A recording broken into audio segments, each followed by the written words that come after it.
5, 4, 3, 2, 1, 0.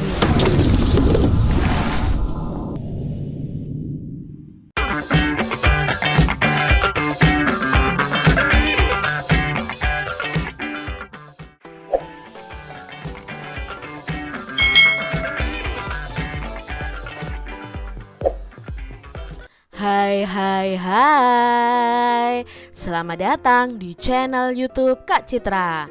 Apa kabar adik-adik semuanya? Kak Citra berharap kalian dalam keadaan yang baik, sehat, dan siap untuk belajar ya. Nah, hari ini kita akan belajar bersama untuk mata pelajaran tematik kelas 4. Kita belajar di tema 6, cita-citaku, subtema 1, aku, dan cita-citaku, pembelajaran yang ketiga. Mari adik-adik kita belajar dengan penuh semangat ya. Pernahkah kamu mendengar ucapan berikut?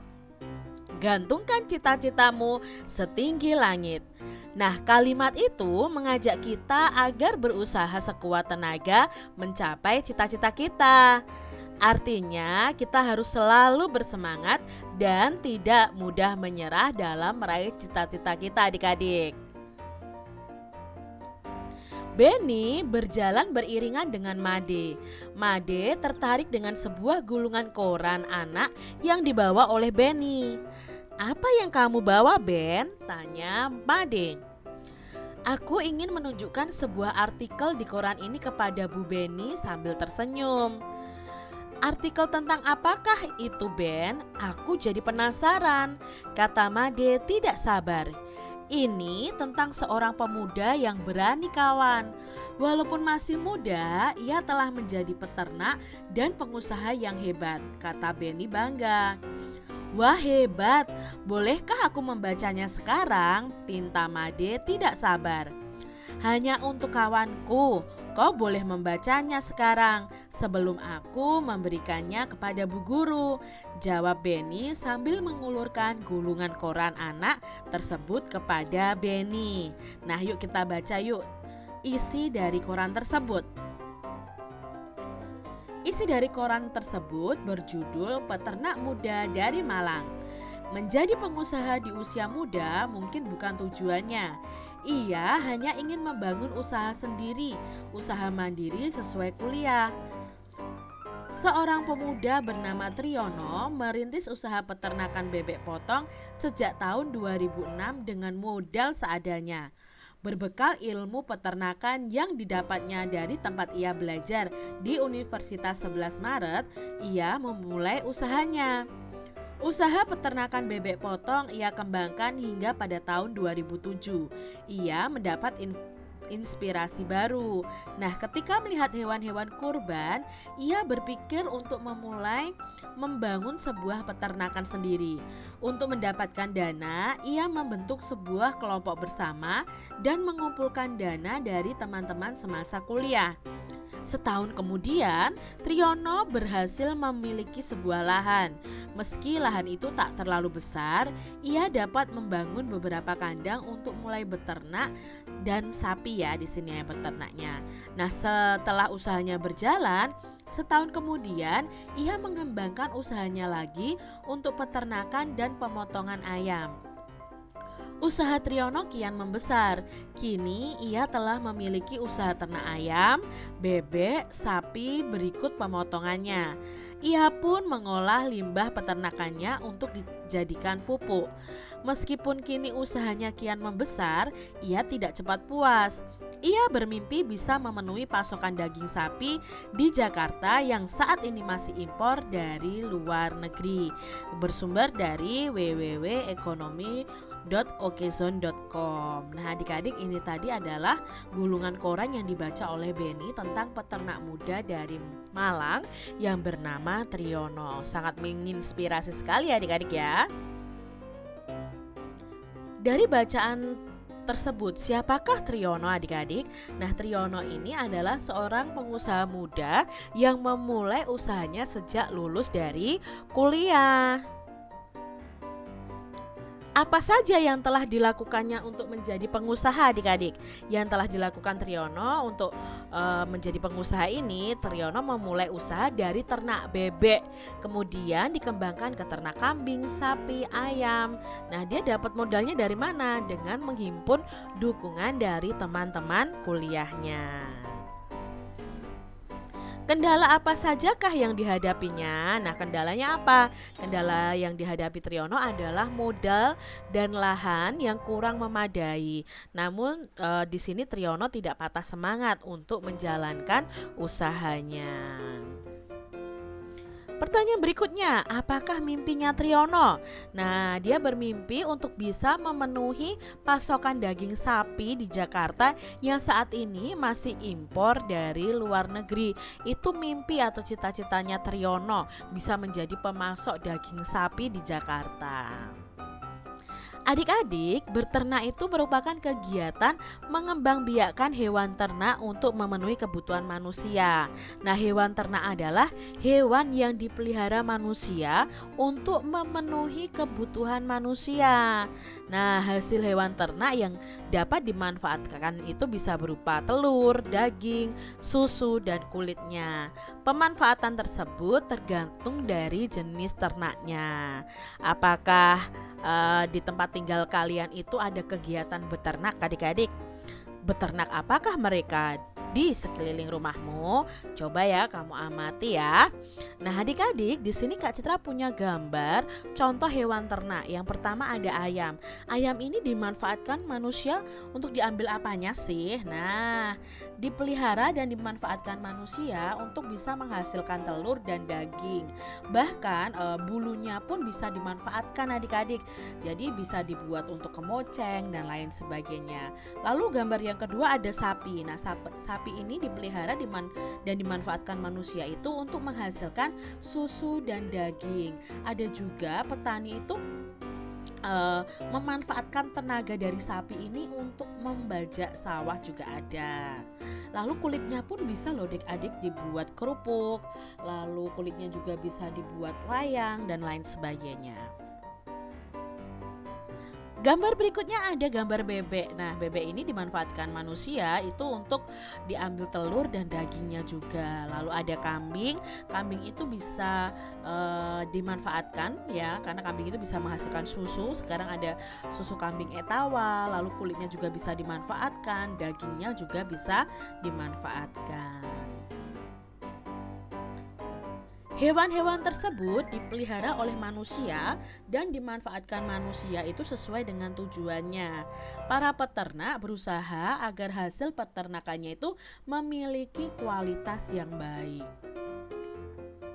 Lalu, keahlian apa sih yang dibutuhkan agar usaha peternakan itu dapat menghasilkan hewan ternak yang berkualitas? Tentunya para peternak ini harus berusaha menghasilkan hewan ternak yang berkualitas.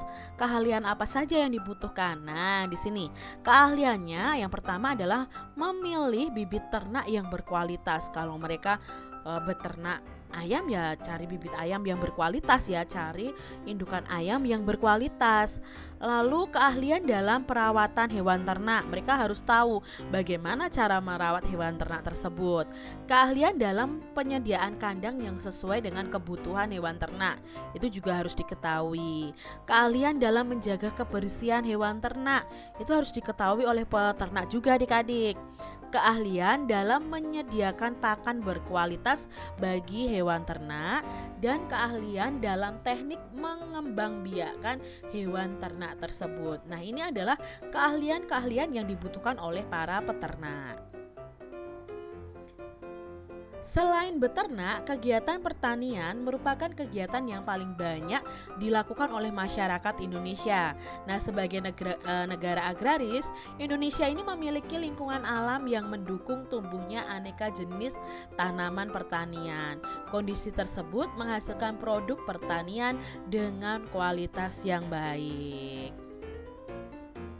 Nah, di sini ada tumbuh-tumbuhan ya yang berasal juga diproduksi juga di pertanian Indonesia ya. Ada mangga, apel, brokoli, wortel, kebangkol dan lain sebagainya.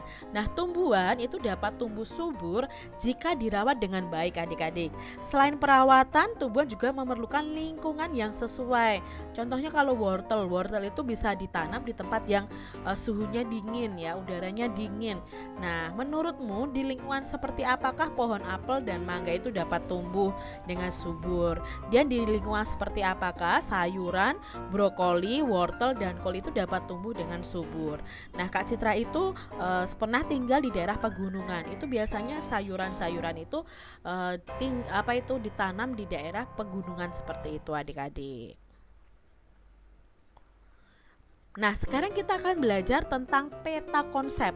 Apa itu peta konsep? Peta konsep adalah gambar yang menghubungkan satu ide utama dengan ide-ide pendukungnya. Nah, peta konsep ini dapat digunakan untuk menyajikan ringkasan suatu bacaan dengan menggunakan bagan atau diagram. Contohnya di sini, Kak Citra membuat peta konsep seperti ini. Lingkungan yang dibutuhkan tanaman atau hal-hal yang dibutuhkan oleh tanaman. Nah, ini pokok utama, ide utamanya yang berada di tengah ini. Apa saja sih yang dibutuhkan? Oh, yang dibutuhkan itu untuk suhunya, lingkungan itu perlu suhu, perlu kelembapan, perlu tanah, perlu cahaya, perlu air, perlu nutrisi. Itu yang dibutuhkan oleh tanaman. Jadi tanaman untuk bisa tumbuh subur perlu suhu yang cocok, kelembapan udara yang cocok, tanah yang subur, cahaya yang cukup, air yang cukup dan nutrisi yang cukup. Jadi ini yang namanya peta konsep. Yang pertama ini yang di tengah ini adalah ide pokoknya lah. Di sini adalah penjabarannya adik-adik. Itu namanya peta konsep. Adik-adik, Indonesia ini memiliki wilayah yang sangat luas dengan kondisi alam yang berbeda-beda. Perbedaan lingkungan alam itu menyebabkan perbedaan potensi sumber daya alam dan kegiatan penduduknya. Nah, perlu kalian ketahui sumber daya alam itu dibagi menjadi dua. Ada sumber daya alam yang dapat diperbaharui dan ada sumber daya alam yang tidak dapat diperbaharui. Nah, sumber daya alam yang dapat diperbaharui adalah sumber daya alam yang dapat dihasilkan kembali dalam waktu yang tidak lama. Contohnya sumber daya alam yang dapat diperbaharui adalah tumbuhan dan hewan. Kita dapat menghasilkan kembali tumbuhan dan hewan untuk dimanfaatkan. Nah, tumbuhan dapat dihasilkan melalui usaha pertanian, hewan juga bisa dihasilkan melalui usaha peternakan.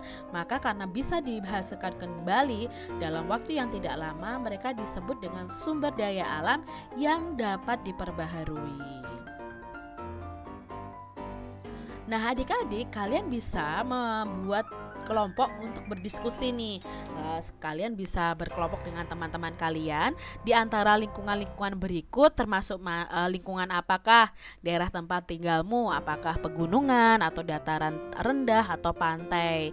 Nah, lalu tuliskan potensi sumber daya alam yang ada di daerahmu dan tuliskan juga mata pencaharian penduduk di daerahmu. Kalian bisa membuat laporan seperti ini nih adik-adik. Bisa kalian kerjakan bersama teman kalian di rumah ya. Nah, Kak Citra punya contoh nih di sini. Contoh tabelnya, misalnya lingkungan daerah tempat tinggal pegunungan. Nah, potensi sumber daya alamnya apa? Oh, biasanya di pegunungan itu ada kopi, ada teh, ada karet, seperti itu. Nah, mata pencaharian penduduknya apa? Biasanya ada pekebun, petani, peternak juga di daerah pegunungan. Lalu untuk lingkungan daerah tempat tinggal dataran rendah, biasanya potensi sumber daya alamnya itu ada palawija, kelapa sawit, dan tebu. Nah, mata pencahariannya biasanya petani, pedagang, buruh, dan lain sebagainya. Lalu yang tinggal di daerah pantai. Nah, di daerah pantai itu potensi sumber daya alamnya apa? Ada ikan, rumput laut, garam, hutan mangrove. Ya, lalu pencahariannya, mata pencahariannya itu biasanya nelayan, lalu perajin, bisa penghasil garam, petambak ya, menambak ikan seperti itu. Itu contoh dari tabel yang bisa Kak Citra sajikan. Adik-adik bisa mengamati lingkungan kalian, apakah lingkungan kalian itu termasuk daerah pegunungan, dataran rendah atau pantai. Nah, Dari kegiatan itu kita bisa menyimpulkan apakah potensi sumber daya alam yang ada di daerahmu sesuai dengan lingkungannya. Nah, potensi sumber daya alam yang ada di daerahnya Kak Citra itu sesuai dengan lingkungannya ya.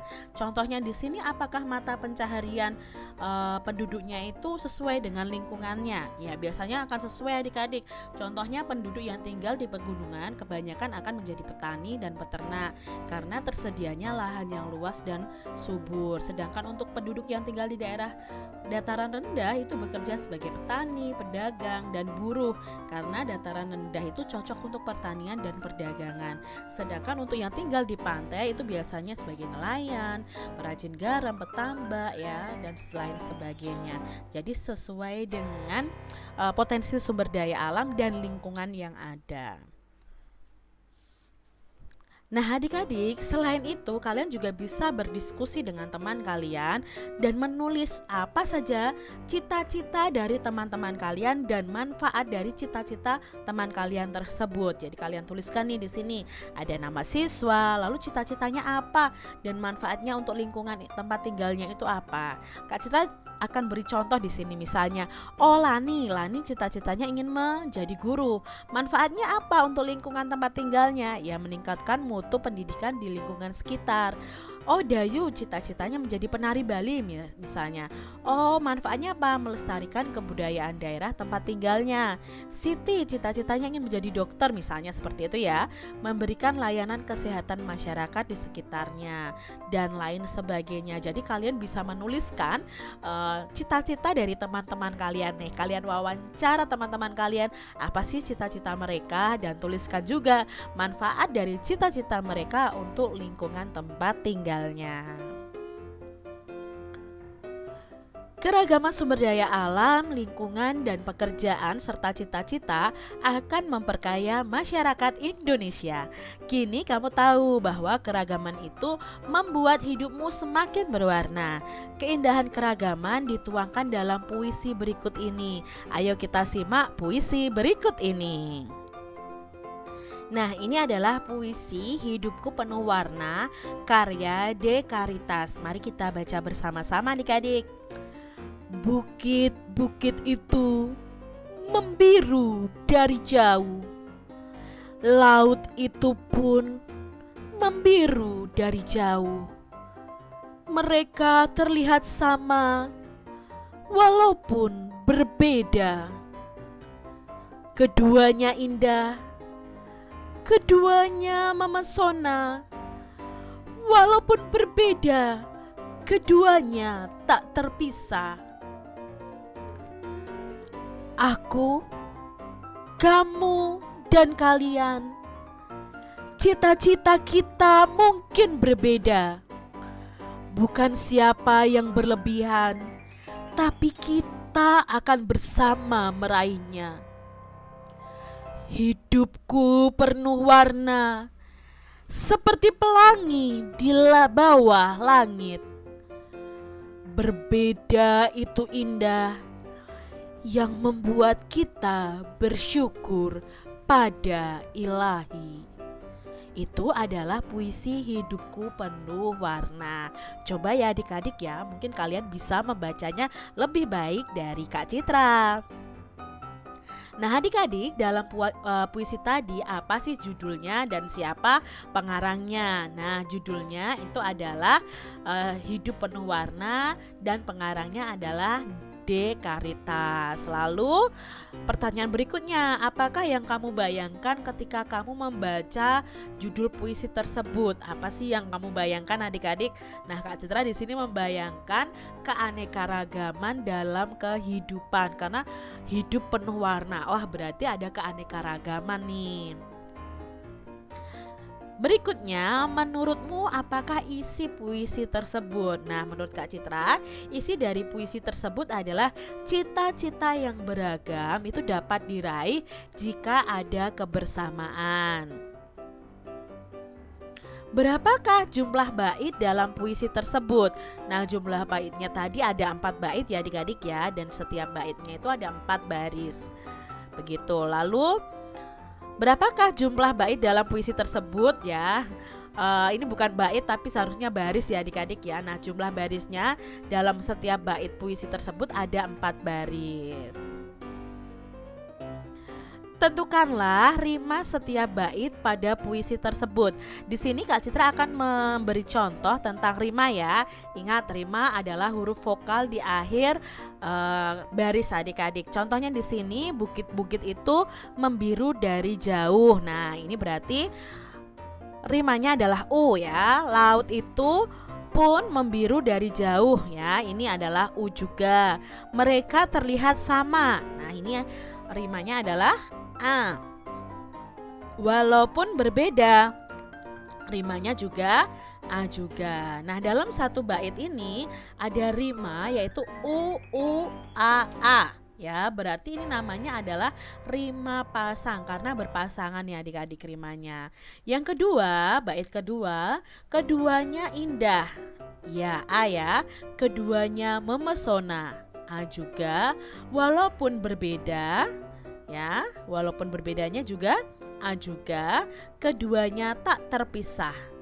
Nah, adik-adik, ini namanya adalah rima terus karena rimanya sama ya adik-adik ya. Kita ambil ini dari bunyi vokalnya, bunyi huruf vokalnya yang terakhir ya adik-adik ya. Ada juga nanti kalau kalian lebih tingkatannya lebih tinggi lagi, kalian akan membedakan berdasarkan bunyinya ya. Di sini ada A, ini ada A, ini ada A, ini ada A. Jadi nanti ada rima yang berbeda lagi seperti itu. Nah, tugas adik-adik adalah mencari rima dari bait ketiga dan bait keempat.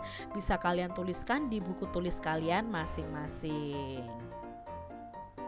Nah, demikian tadi adik-adik pembahasan kita di tema 6 subtema 1 pembelajaran yang ketiga. Semoga video pembelajaran ini bermanfaat untuk adik-adik semuanya. Dan sampai jumpa lagi di video pembelajaran Kak Citra selanjutnya. Tuhan memberkati. Jangan lupa tekan tombol subscribe, lalu tekan loncengnya, tekan juga tombol like, lalu share ke media sosial kalian. Jangan lupa untuk ikuti media sosial Kak Citra. Terima kasih.